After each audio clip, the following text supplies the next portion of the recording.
Welcome back to the LDA Podcast, a series dedicated to improving the lives and education of all learners.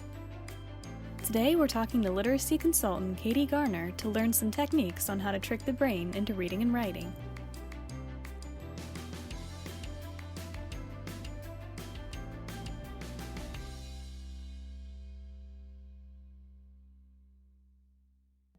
Hello everyone, I'm here with Katie Garner, internationally known literacy consultant and keynote speaker and author of Secret Stories, Cracking the Reading Code with the Brain in Mind.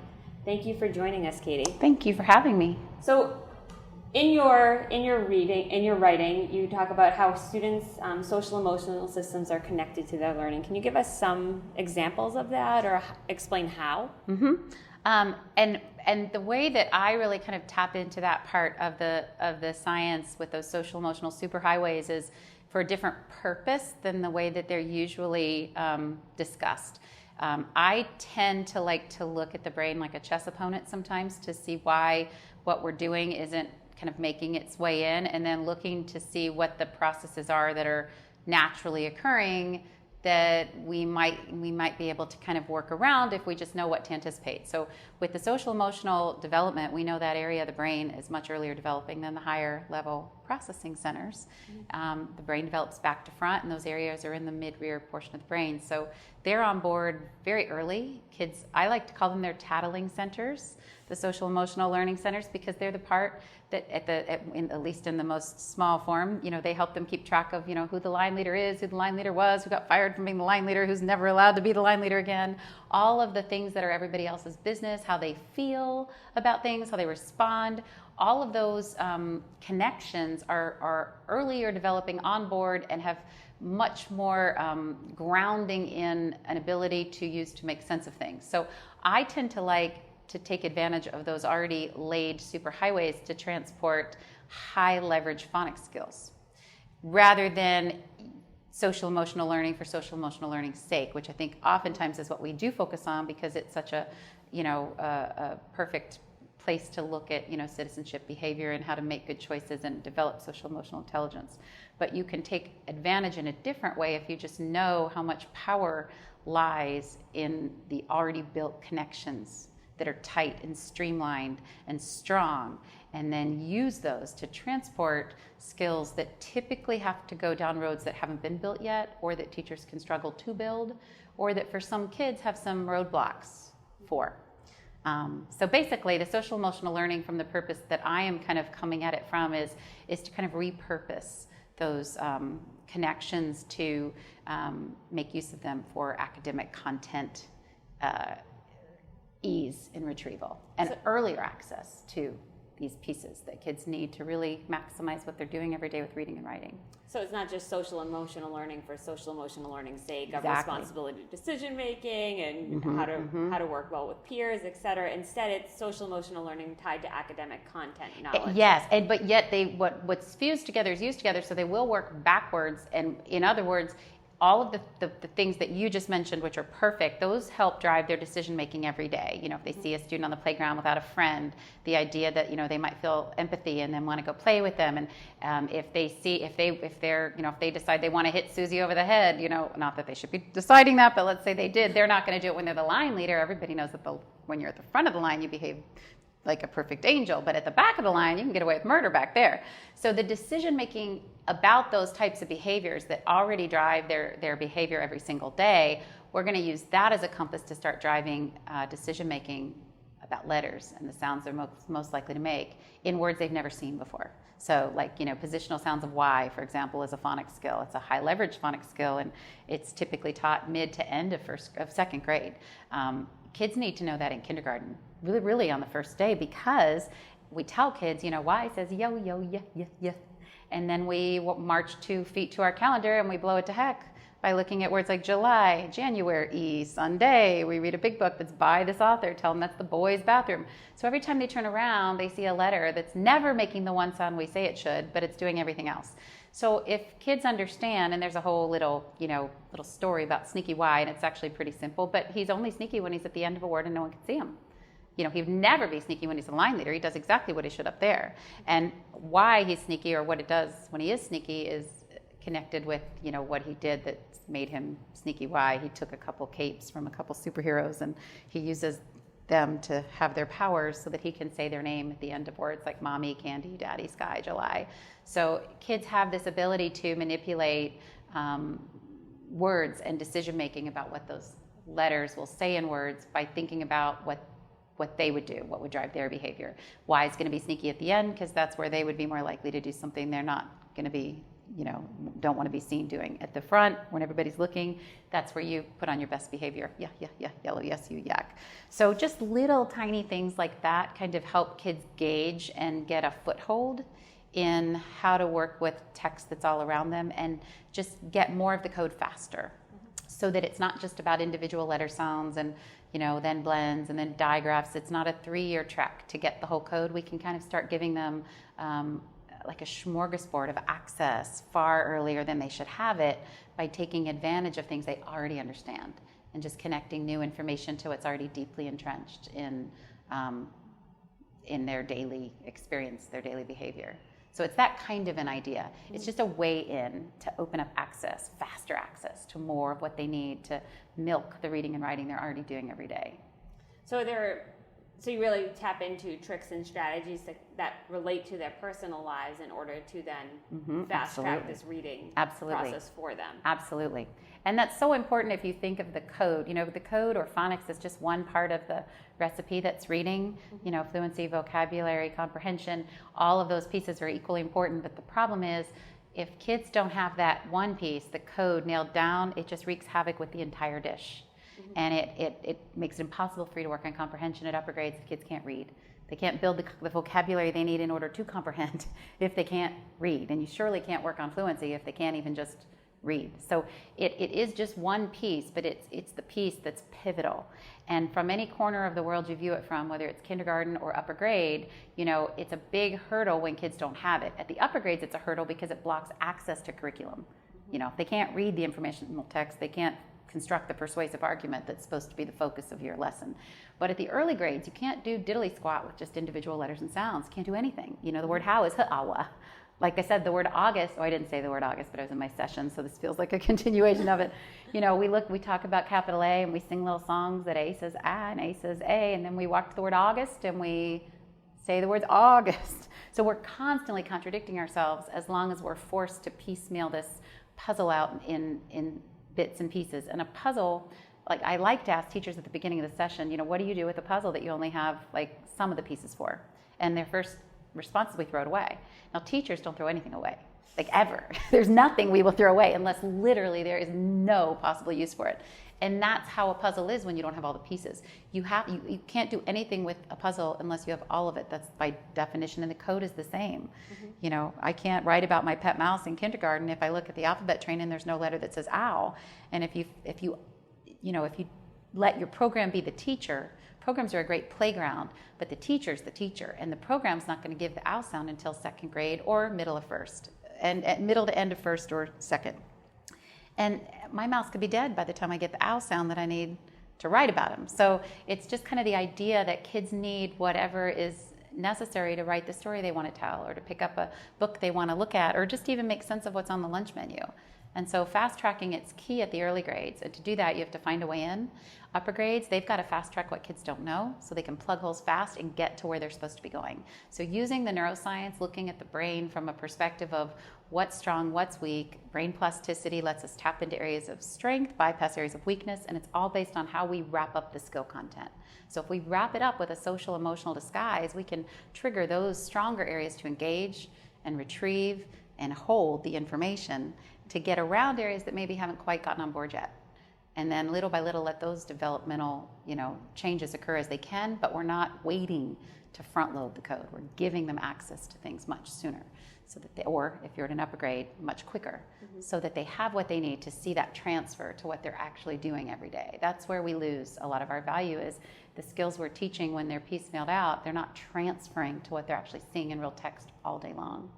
So you mentioned prescription programs, and I work with a number of districts that buy into a prescription reading type program and those are good. That piecemeals it out. So how do you supplement that? Because it sounds like we need to be supplementing those Well, programs in order to really to maximize.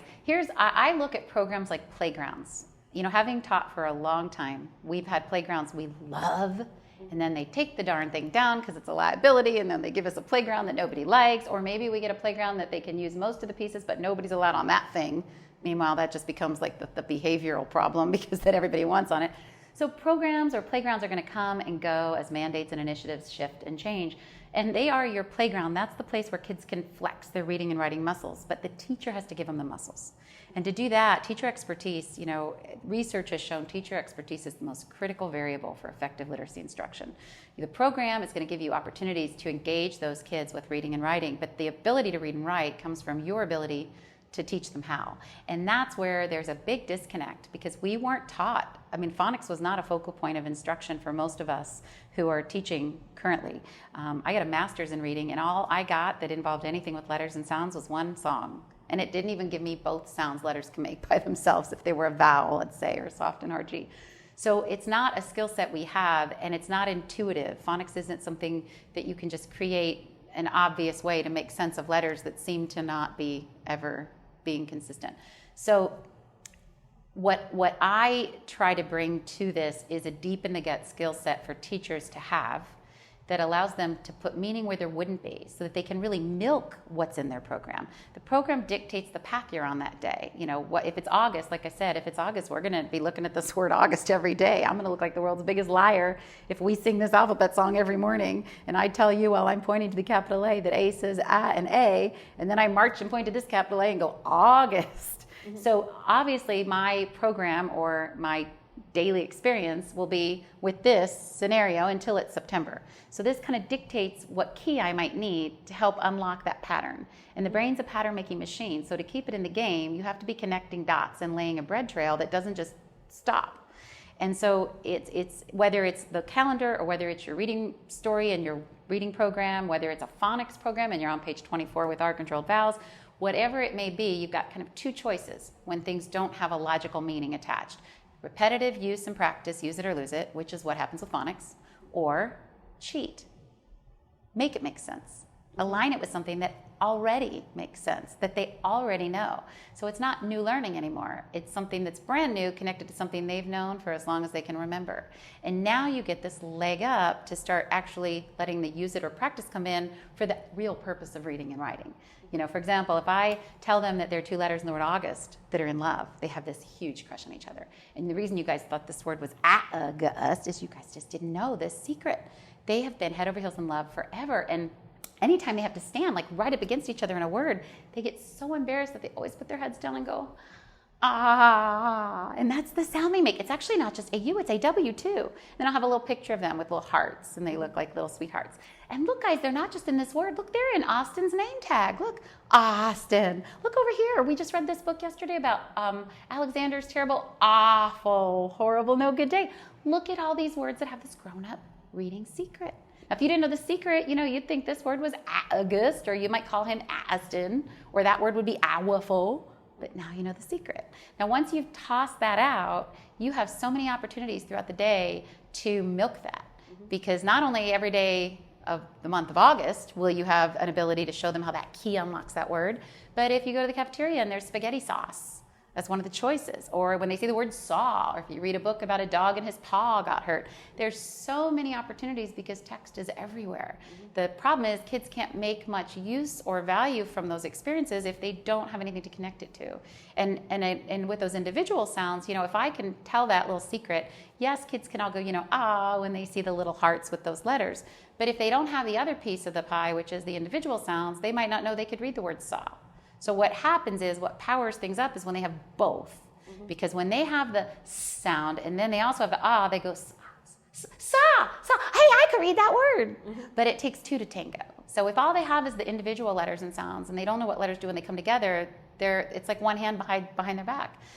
The secrets are an immediate thing. You walk out the door, as soon as you hear it, it's yours. There's no practice needed because it makes sense. The practice will come in the form of transfer. Let's use it, let's use it, let's use it. But you can't even really do that till you get these individual sounds, but that comes up at the same time. And that's a big point I really try to impress is, when it's about cheating the brain, another way we do it is muscle memory. Not typical rote singing, but knowing what the brain does that's so beneficial when we learn through a song, but then taking out the one piece that's not as helpful, which is that we go on autopilot. And if we have a way, if we know why that happens, why does the brain lock a song into a whole read-only disc from beginning to end? Why does a kid have to sing from the beginning to end to get the piece they need out of the middle? So if you know why, you can cheat so they don't have to do that. They can start right on the part they want, and that's how the individual letter sounds are taught. So they take 2 weeks to 2 months, and I shouldn't even say taught. I actually realized this morning, because I thought about this yesterday, they're not taught. It's called the Better Alphabet, and you can Google it and you'll find it. Even on YouTube, if you put my name in with it, you can pop it up, see how to do it, and do it with your kids. But it knocks out the individual letter sounds in 2 weeks to 2 months, and it's pre-K and kinder, same acquisition time. It doesn't teach them. It doesn't teach them. It doesn't practice them. It imparts them.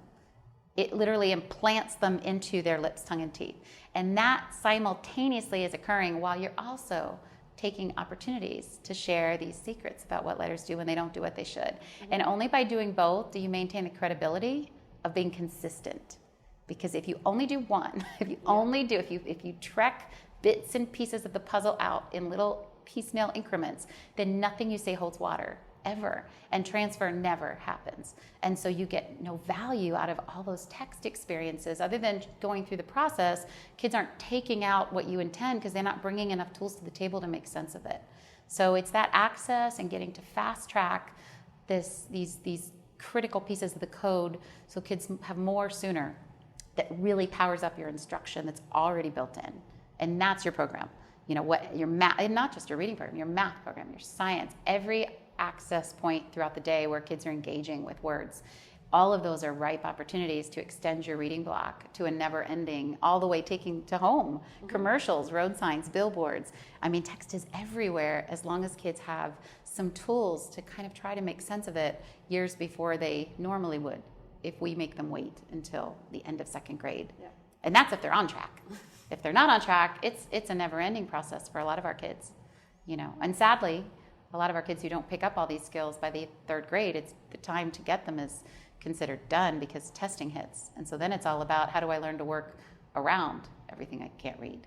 Mm-hmm. And that almost becomes the focus of instruction, which is really sad, for kids who never capture what they need to really be proficient and literate through life. So you mentioned the issues with piecemealing out programs. You also mentioned some tricks. Can students handle multiple tricks at the same time, or is there like a cognitive overload at some point? Or? Yeah. The brain is always looking for a logical explanation. So anytime you say anything, the first thing we try to do, our brain is like the ultimate pattern-making machine. So whatever you say to me that flies in the face of what I think I understand, I'm going to start patterning out what could possibly account for that. And when I can figure that out, I usually will give you a nice big brain burp that goes, oh, I get it. And that's what we're on a trek to do all the time. So with text, when we're talking about things, you pick and choose, but obviously if it's a key that only applies, if it's the last day of August, there's nothing pressing about the need for, the secret about AUAW that I have to toss it out. But if it's the first day of August, we got a long road ahead of us with me making no sense every day. Mm-hmm. So that's kind of where you pick and choose. It's not that the beauty of really the other piece of this is two parts. One is anything that's a story-based framework, there's no expectation.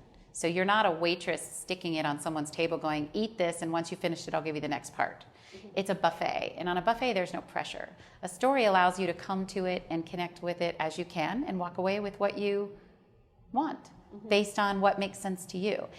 And if it's a story that's rooted in what they already know, and that's really a key piece with brain-based learning is using stories to teach is go with what they know. Don't have aardvarks, anteaters, and crazy farmers with queens. That's random. If you can dig into stories to match up or align with the content you're trying to teach, and there's stories that they already have their bearings with, they already know in that scenario what they would do, why they would do it, who they would do it with, that's where you get this incredible compass to drive decision making with text, with math, with whatever the new content area might be. So it's a powerful tool, and it's one that you can't overwhelm. You can't be overwhelmed by a story, because at the end of the day, it is to you whatever you're able to make of it. So I would also, though, say there's no point in overloading things that aren't needed. Like if I'm going to give you a key to a door we're not going to be walking in, that's kind of pointless. So that's where your program becomes very important, because it is dictating, where are we playing today? What's the story that we're reading? What's the math directions that we need to read in order to do this? Or if I'm an upper grade teacher, what's the informational text passage that we have to make sense of in order to construct an opinion about what we're going to be writing? So, the code doesn't change whether you're 5 or 50. It's what we just need all of it. The text level changes, but the code doesn't. So what you're applying it to is based on what your corner of the world looks like. If you're inclusion, push in, 5th grade, 2nd grade, kindergarten. So you toss out what they need when they need it, and you use your own judgment of, is this going to be like a most needed piece? Like, is this one of the biggest holes in the boat for this learner that we're going to need based on what we're doing and where we're going? Or is this random and I don't really need to hit it? Now, kids will become very quick, and this is the other piece of the brain-based kind of strategy idea, is setting up this need to know, where anytime letters don't do what they should, there's a secret you didn't tell us. I know there is, because that word doesn't make sense. See, that word's ha'awa. That doesn't make sense. There's got to be a secret in it. So what happens is, when letters aren't doing what they should, they've become conditioned to realize that means there's a grown-up reading secret in it that you didn't tell them. And all of these are secrets. That's a really big piece, because for kids who either are at upper grades and they don't know what they don't know, and so they don't have a need to know, and then kids that are at early grades where they don't even know there is anything they're supposed to need to know, teaching the brain with a need to know already there is a night and day difference in terms of how it sticks. So you always want to put that catcher's mitt in place first. Secrets are a really great way to make sure that you've got that focused attention. And it's not just a cute little gimmicky thing. There's a lot of ways to get that need to know to trigger. Secrets are one way. It's a heightened state of alert. There's a change physiologically, heart rate, pulse rate. The information that you receive when you're in a state of need to know, you actually are able to mark that information for memory and prioritize learning in the brain just by triggering that first. So it's almost like that information goes down a different chute. So if you have a way to get universal curiosity piqued, that's the goal. One way is it's a secret.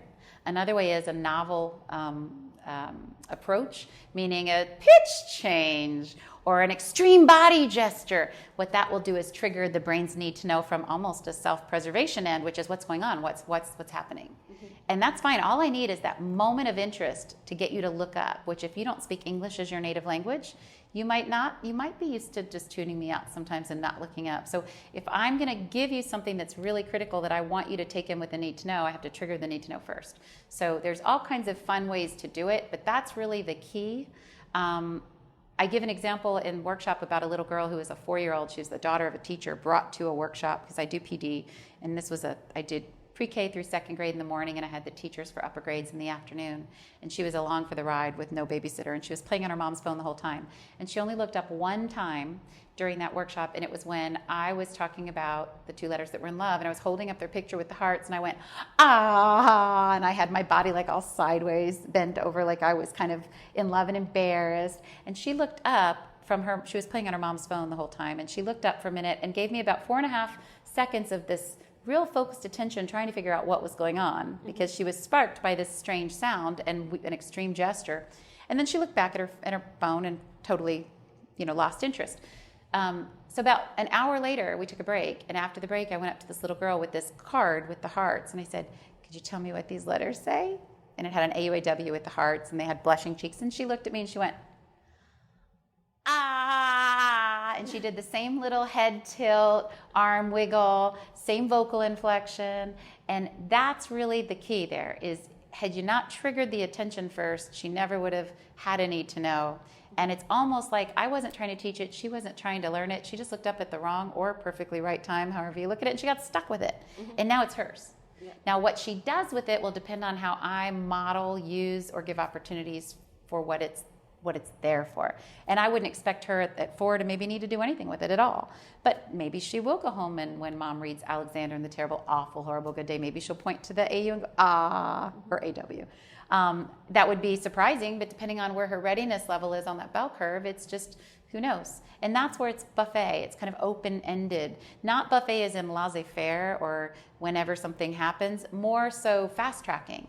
Access, giving more access sooner, but not teaching with an expectation, not a waitress that expects something to be done before you get to go on to the next thing. So fluid learning that's not as linear. And the code is really best served in a more fluid way, because poor little Howard, like the little guy with the mouse, he's just out of luck till second grade to know why he's Howard, because that's a second grade skill. And yet, obviously for him, he wants to know now why his name should be spelled the way it does. And it's so easy if he just knows those letters, play rough, and somebody always gets hurt and goes, ow!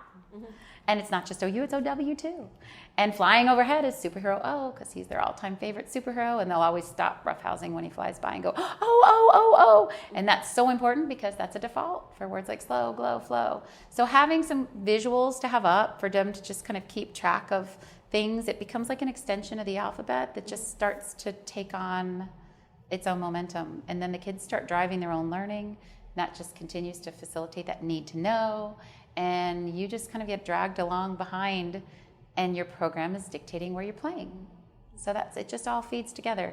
It's all interesting. If you really think about how teachers work blind, trying to make sense of a program that has them reading words that hasn't yet given them the skills kids need to read the words with, and then figuring out how to connect that gap, themselves and the kids.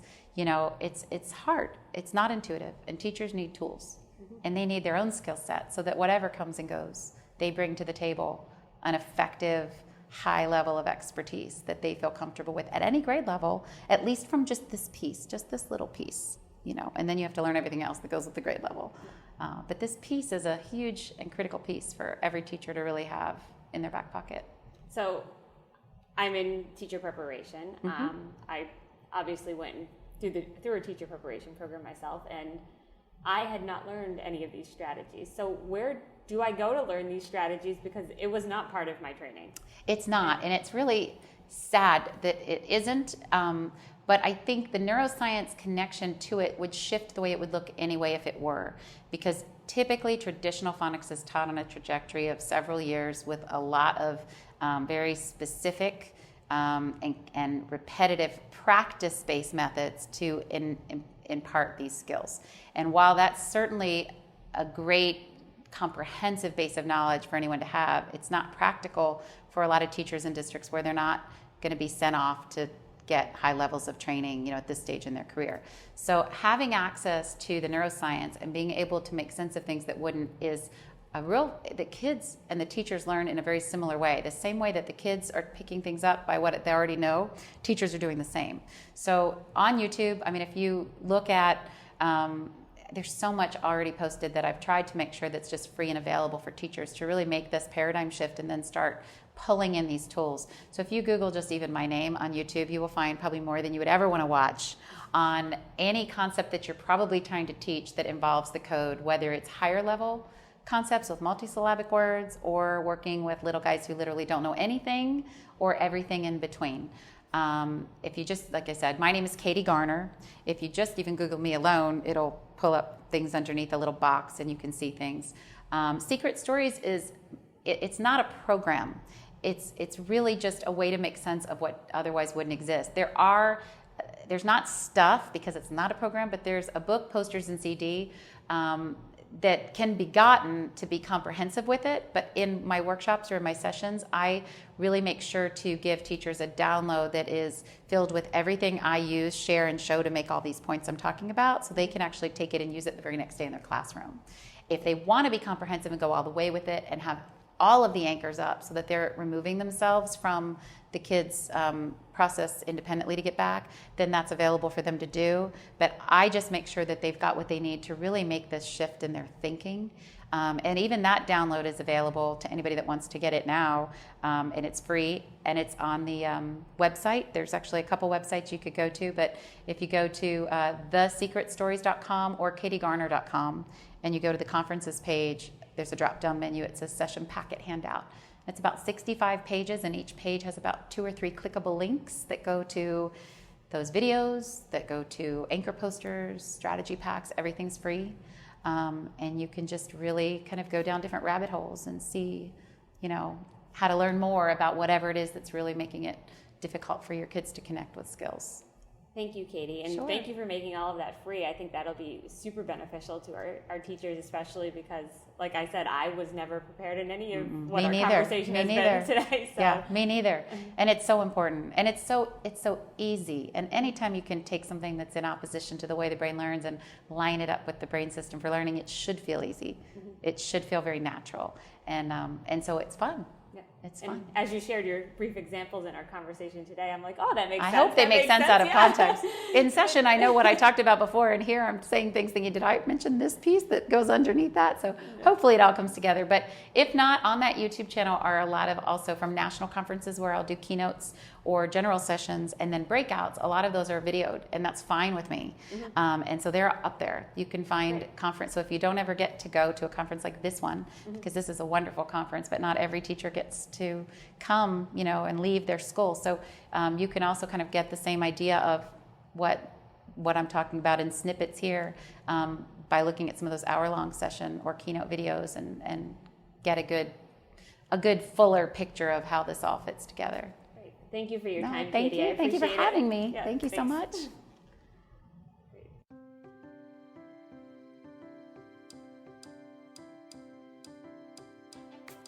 Thank you for listening to the LDA podcast.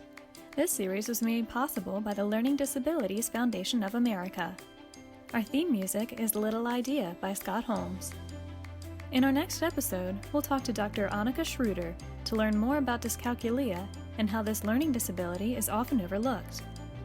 For more resources from LDA, visit ldaamerica.org.